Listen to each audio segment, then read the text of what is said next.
The term soul awakening sounds mysterious, but it speaks directly to the heart.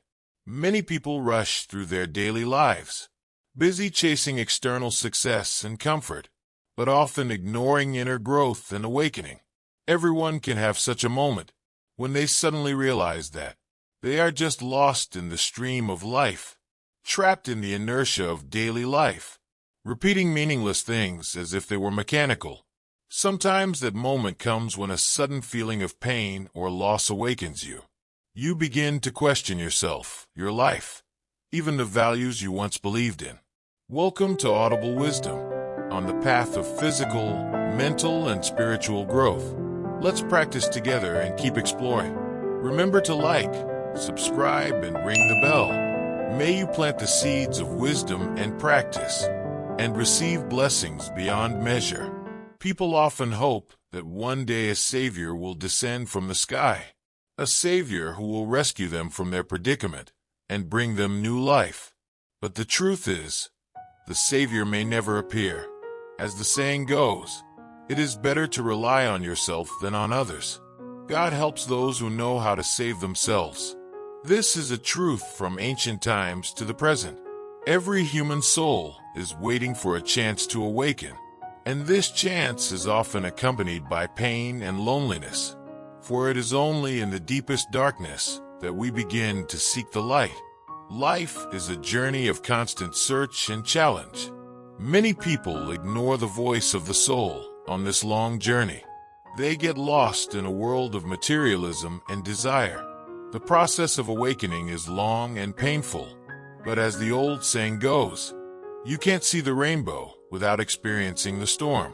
The growth of the soul often requires difficult trials and setbacks.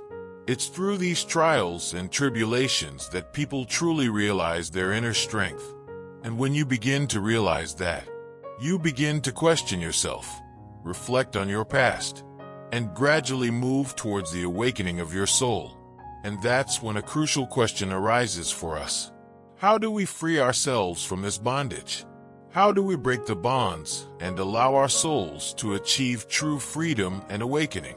The process of awakening doesn't happen overnight, nor is it an instantaneous leap like an epiphany. It's a long and painful inner struggle. This is similar to the story of the eagle. When the eagle reaches the age of 40, it faces the aging of its talons, beak, and feathers. Its ability to hunt diminishes, and its survival is greatly challenged. There are two options at this point. One is to wait for death, or to engage in a process of self-renewal. The process of self-renewal, however, is not a simple metamorphosis, but one that involves a great deal of pain. It's going to beat on the rocks until its old beak falls off. Then, one by one, she pulls off her old claws and feathers. It's an excruciatingly painful process, but only the eagle that has gone through this transformation can be reborn and continue its life. It makes us think about the awakening of the soul. We often feel helpless and miserable in the face of life's difficulties. We may even feel trapped in the valley of life. However, this is the time when we have the opportunity to re-examine ourselves, to reflect on our past lifestyles and values, and begin to question the beliefs we once held.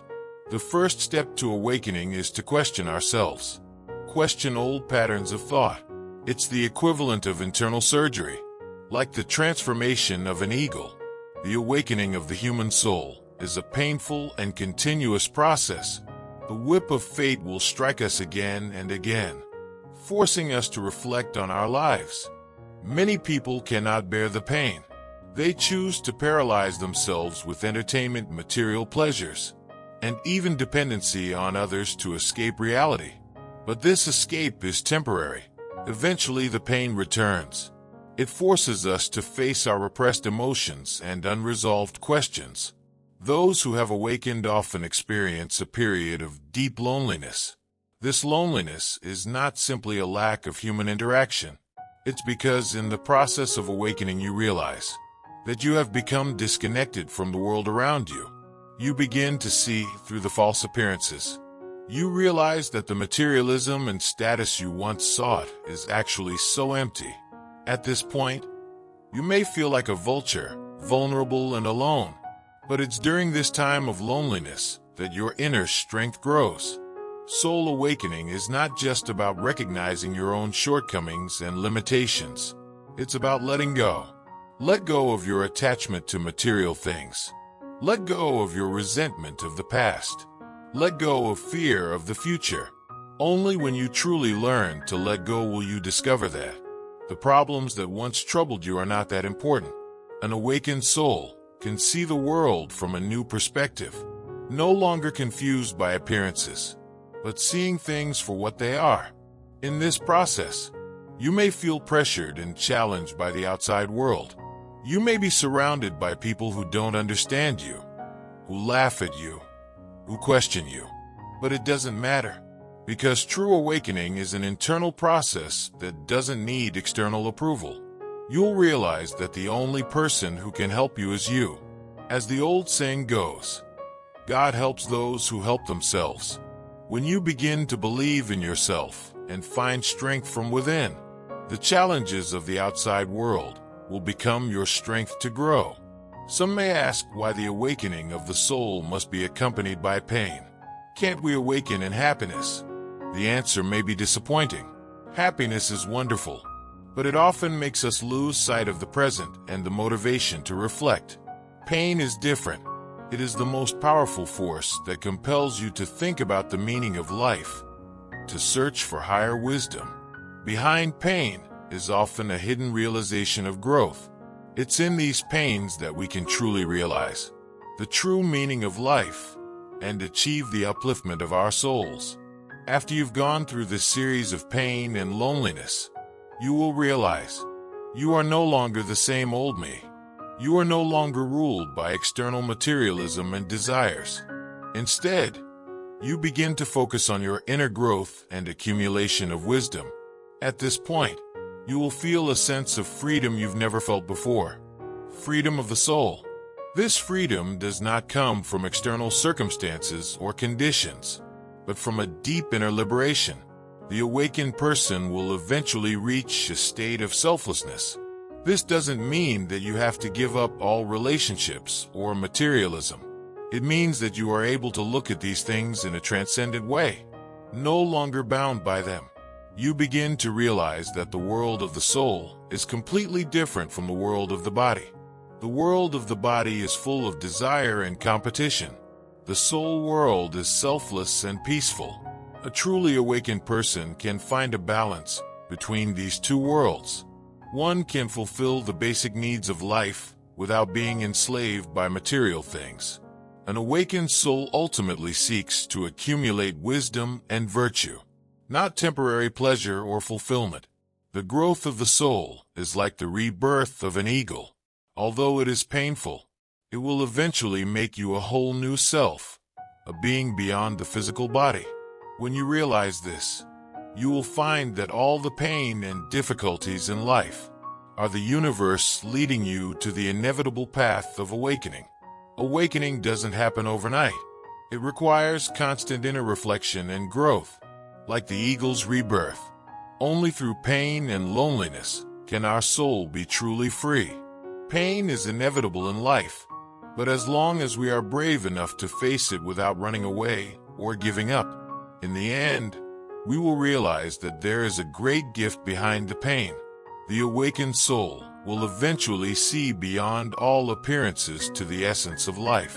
He is no longer driven by materialism and desire, but pursues higher wisdom and growth. When we realize this, we will truly understand that we are the saviors of our own lives. Every human soul has a mission and a destiny, and awakening is the key step toward that purpose. As the old saying goes, if the mind is not dead, the Tao will not be born. Everyone has the right to choose, and that choice is in our own hands. Do you want to remain asleep in the material world? Or do you want to awaken your soul to a higher level of wisdom and freedom? The answer lies within your own heart. In today's fast-paced world, many people find it increasingly difficult to cope with their inner stress and anxiety. In fact, This is not only due to the accelerated pace of our lives and increased work pressure, but also due to the rapid changes in our environment that have caused our physical and mental states to become unadapted. As the ancients said, a calm mind naturally cools down. But it's not easy to maintain inner peace in the face of all that life throws at us. In modern society, depression and anxiety are no longer the problems of a few. More and more people are experiencing them, and it's probably not just the pressures of the external environment. It may be that the vibrational frequencies of our bodies and minds are changing, causing symptoms of maladjustment. When we talk about the word upliftment, it's no longer just a religious or a spiritual concept. It becomes a tangible physical and mental experience. During this process, our bodies go through a number of changes, including the clearing of a lot of dark and dense energy. As the old saying goes, you can't build something without breaking it. During this time, it can feel like things are bad for a while, like we're in an endless darkness. But this darkness is actually meant to help us release old energies to embrace new and higher vibrations. It's like after a rainstorm. It's uncomfortable to be wet for a while, but the freshness of the air and the rebirth of the earth is worth it. Many people in the early stages of ascension experience fear, panic, and helplessness.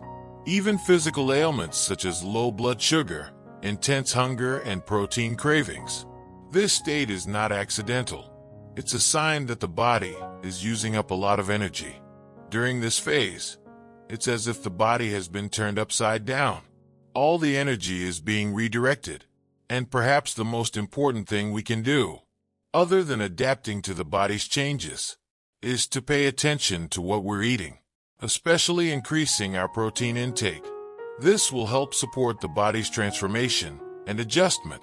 Of course, these periods of hypoglycemia may recur over a period of years, but as the body adjusts to the higher energy frequency, the symptoms will subside. It's not just about energy expenditure. During the upliftment, different parts of the body can experience different symptoms. We often feel stiffness and pain in the neck and upper back. This is usually due to our spine being aligned with a higher vibrational frequency. And while these aches and pains are uncomfortable, they're part of the body's natural process of clearing out old energy. Just as a house needs regular cleaning, each part of the body needs pain to release blocked energy. Sometimes this pain can last for weeks, and then suddenly, without warning, they go away. This is the body's way of adjusting to new energy. In addition, the detoxification of the skin is a very visible symptom. Acne, hives, and other skin problems are common. Many people think it's some kind of allergic reaction. It's actually the body's way of eliminating toxins from the body through the skin. When our energy changes, our digestive system is affected. Foods that used to be easy to digest now become difficult to process. That's why food choices are so important. Eating light, easy-to-digest foods is a great way to help your body get through this period. At the same time, many people experience palpitations or chest tightness. Sometimes it's even mistaken for a heart attack. In fact, it's just a natural reaction of the heart as it adapts to the new energy. It's trying to align itself with a higher vibrational frequency. When these symptoms occur, it's best to rest rather than engage in strenuous exercise. We need to believe that although the beating of the heart may feel unsettled for a moment, it is not life-threatening. As long as one remains calm and continues to connect with one's higher self, one can find inner comfort and peace. Sleep problems are also a common occurrence during the ascension process. As the energies adjust, many people feel sleepy during the day and even have trouble staying awake. Taking a nap is crucial at this time. It helps us restore our energy and prepare for the next stage of transition. Although this state makes people feel that their life rhythm is disrupted, as the body gradually adapts, the quality of sleep will improve, and the whole person will become more energetic. Emotionally, the upliftment triggers a series of fluctuations and releases. Many people may experience emotional ups and downs, or even cry for no reason at all. Tears, though seemingly fragile, are an emotional outlet that helps us release pent-up emotions. When new energy arrives, emotions are often the first to feel the change. So when we feel sadness or joy, let us express it. It's part of the body's self-regulation. In addition to mood swings, there are more obvious physical reactions, such as night sweats and hot flashes. When our higher selves are close together, a strong sensation of heat can suddenly appear. As uncomfortable as this sensation is, it's part of the process of connecting with our higher selves. It means that our vibrational frequency is moving to a higher level. As we move into the higher vibrational frequencies, the lower frequencies begin to overwhelm us. People and things that are negative, that have a negative approach to life, begin to make us uncomfortable. This is a common phenomenon in the ascension process. Our energy is no longer aligned with the old patterns of the three-dimensional world. At this point, we may prefer to spend time alone, or with others who are also in the process of transformation, for their vibrational frequency is closer to ours. In this state, we begin to move forward and create a new world that is aligned with our own inner frequency. And of course, as our vibration rises, our lifestyle changes dramatically. Friends, jobs, even where we live can suddenly change. It's a manifestation of the law of attraction. Similar energies attract similar energies. When we no longer resonate with certain people or things, of course they disappear from our lives. This process may feel like a surprise at times. We need to understand that it's a preparation for the energies that are better for us. Upliftment brings us more than just physical and mental discomfort. It's about realizing that we are no longer capable of doing things that are contrary to our heart. When we try to go back to our old ways, it can be very uncomfortable, both physically and mentally. As the old saying goes, home is where the heart is. We need to follow our inner voice, live in the present moment, and create a life that matches our inner frequency. As upliftment continues, our senses become more acute. Even environmental stimuli such as light, sound, and smell become unbearable. This sensitivity doesn't last forever, but it's a reminder that the changes we are experiencing are real. It's also a way for us to adapt to the new energies. During this process, we may also experience a buzzing in our ears. Although the sound is similar to tinnitus, it's actually the result of a change in vibratory frequency. It means we're aligning with a higher reality.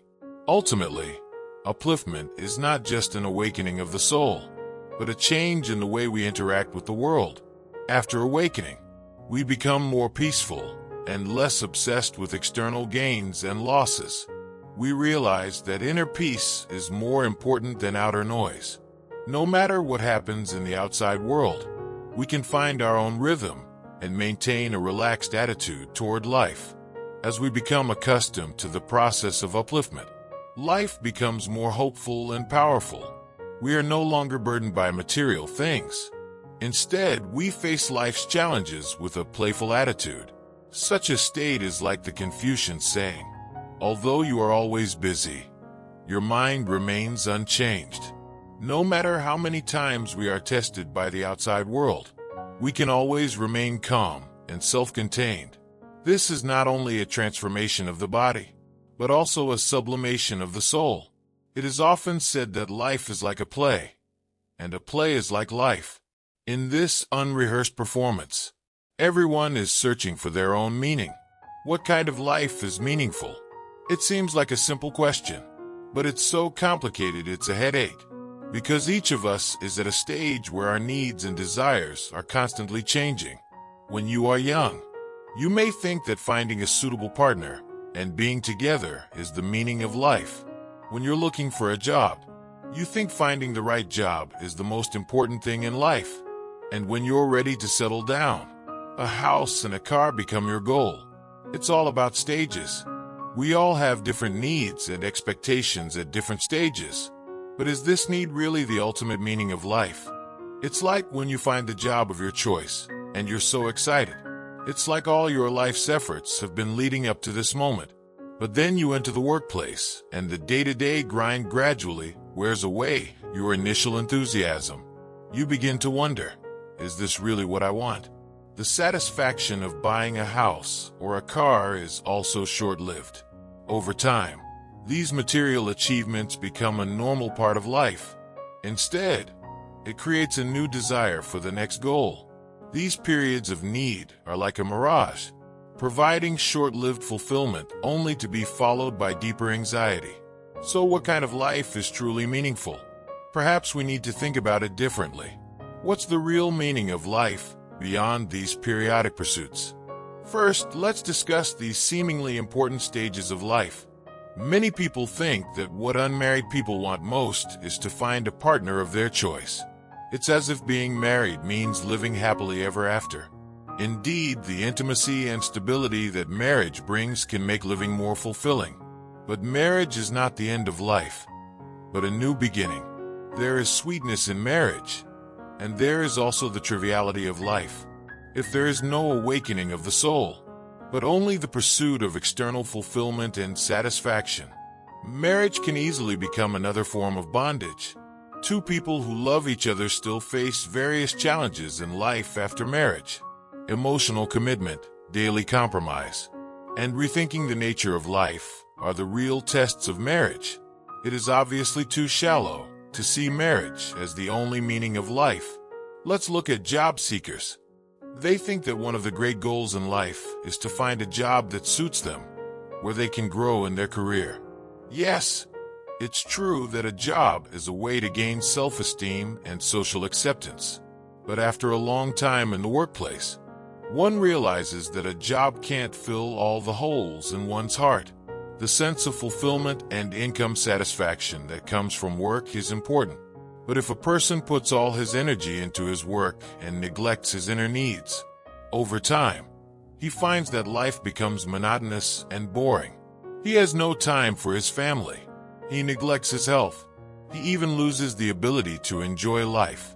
These are the problems that make so-called success boring. It's been said that the greatest tragedy in life is not failure. It's when you succeed and realize it's not the life you wanted. Work is only a part of life, not the whole thing. And those who have struggled to buy a house or a car can best understand the fleeting thrill of material satisfaction, the short-lived pleasure of material fulfillment, a house, a car, all these material possessions that seem to represent stability and freedom.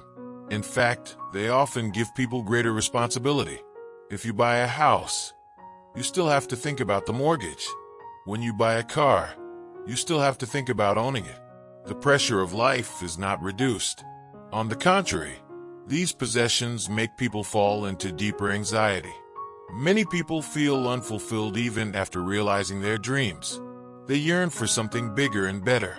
And yet, as the Tao Te Ching says, he who is content is rich. Without the awakening of the soul, no amount of material possessions will ever fill the emptiness and restlessness within. Entrepreneurs are another group worth discussing. They believe it's a lifelong pursuit to be the best in their field and the best in the business. Entrepreneurial success is certainly enviable, but the risk of failure and the cruelty of industry competition are often physically and mentally draining. Even if you succeed, the vagaries of the marketplace and the day-to-day operations of a business can be stressful for entrepreneurs. As the old saying goes, it's lonely at the top. By the time you reach the pinnacle of your career, you may have lost your original passion and ideal for starting a business, and life becomes mechanical and stressful. Without the awakening of your soul, all the success you've achieved will only give you superficial glamour, but no real peace of mind. Those who have achieved something often think that their life's goal is to try the impossible and be on various rankings. What they don't realize is that when you become the focus of everyone's attention, there are also external expectations and pressures. The daily lives of these successful people are filled with work, meetings, and socializing. They don't even have time to stop and think about what they really need. Their lives seem like an endless race. With each new goal, there's always another one waiting in the wings. It's like running a race with no end in sight. They try their best, but never feel satisfied or happy. The person lying in the hospital bed may be the one who can see through it all. In the last stage of life, health becomes their only aspiration. Everything they have ever fought for, the house and car they have bought, the success and wealth they have, all seem so insignificant at this moment. The pain of their illness makes them realize that only health and the freedom to breathe are precious. Unfortunately, this awakening often comes too late. It's only when their bodies can no longer bear the weight of life that they realize the true meaning of life. We can't control how long we live, but we can choose how to spend it. So what makes a life meaningful? The answer isn't a period of need, but an awakening of the soul that lasts a lifetime. Only when the soul is awakened can life return to simplicity and peace. The endless pursuit of trouble and suffering is because we are bound by our desires and blinded by the temptations of the material world. A person with an awakened soul knows how to find inner peace in a complicated world. They are no longer influenced by the temptations and pressures of the outer world. As the Book of Calmness says, the human heart desires tranquility, but the mind wants to be distracted by it. The human spirit desires clarity, but the mind disturbs it. The soul is the master of our inner being, and only when it is truly at peace will life be meaningful. Dear friends, I'm grateful that you're here. If you are inspired by what I've shared with you today, please respond by liking this post and leave a message of soul awakening to resonate with your soul. May all sentient beings soon realize peace, joy, and happiness. For those of you who haven't subscribed yet, please click on the right to subscribe and make a deeper connection with us. May you forward this message to spread wisdom and good deeds. You'll be blessed with immense merit, and your wisdom will increase. A truly awakened soul lives like a poem. They know how to appreciate the opening of every flower, the falling of every leaf. They are grateful for every moment of life. Life is no longer a race for fame and fortune, but a conversation with one's soul.